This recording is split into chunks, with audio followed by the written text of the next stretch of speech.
Hello, this is a short talk about Mechanics Institute's literary culture and the Victorian Industrial Worker. I'm Kirstie Blair from the University of Strathclyde, and this talk comes from an AHRC funded project that I've been working on with the rest of the team, also on this panel, called Piston, Pen and Press. And what we're doing here is we're exploring the ways in which industrial workers, specifically thinking about miners, railway workers and textile factory workers, engaged with literary culture as readers, as writers, and as members of associations and societies.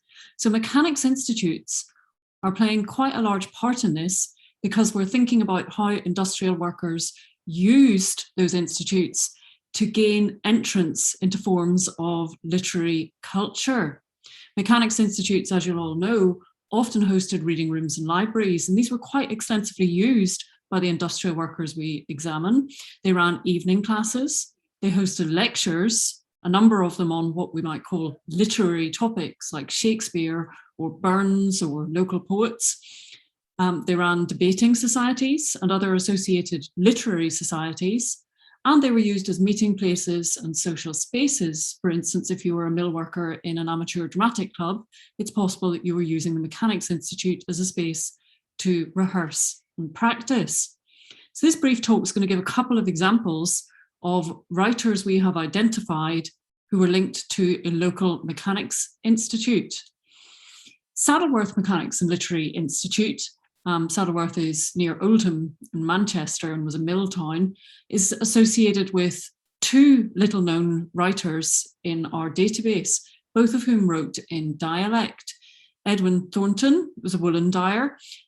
He's an example of someone who we know wrote essays, hymns and poems, but actually very few of them have been identified.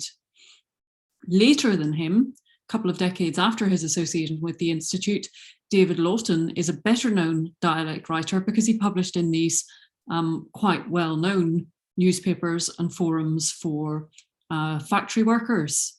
And he was very strongly associated with the Cooperative Society as well as with the Mechanics Institute, which educated him and thus enabled him to have this poetic and editorial aspect of his career.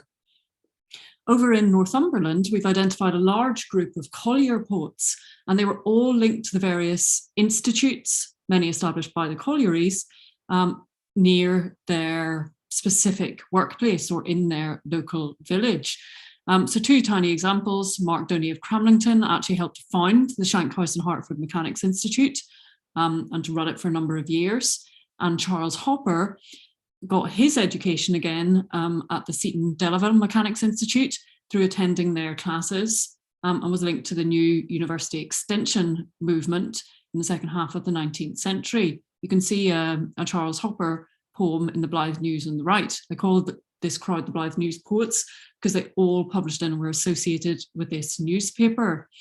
But so many of them had this additional link where their poetry is kind of mediated by their association with Mechanics Institutes. And finally, an individual example, John Thomas Graham, secretary of Steeton Mechanics Institute.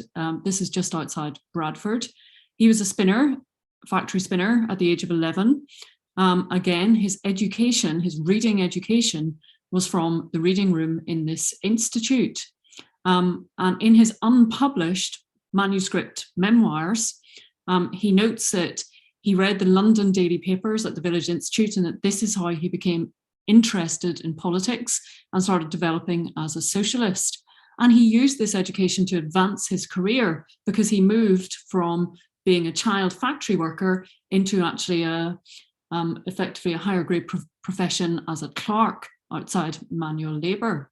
So these are a few intriguing examples of the many, many ways in which Mechanics Institutes influence the cultural and the literary life of local villages and towns and enable industrial workers to get involved in those forms of culture.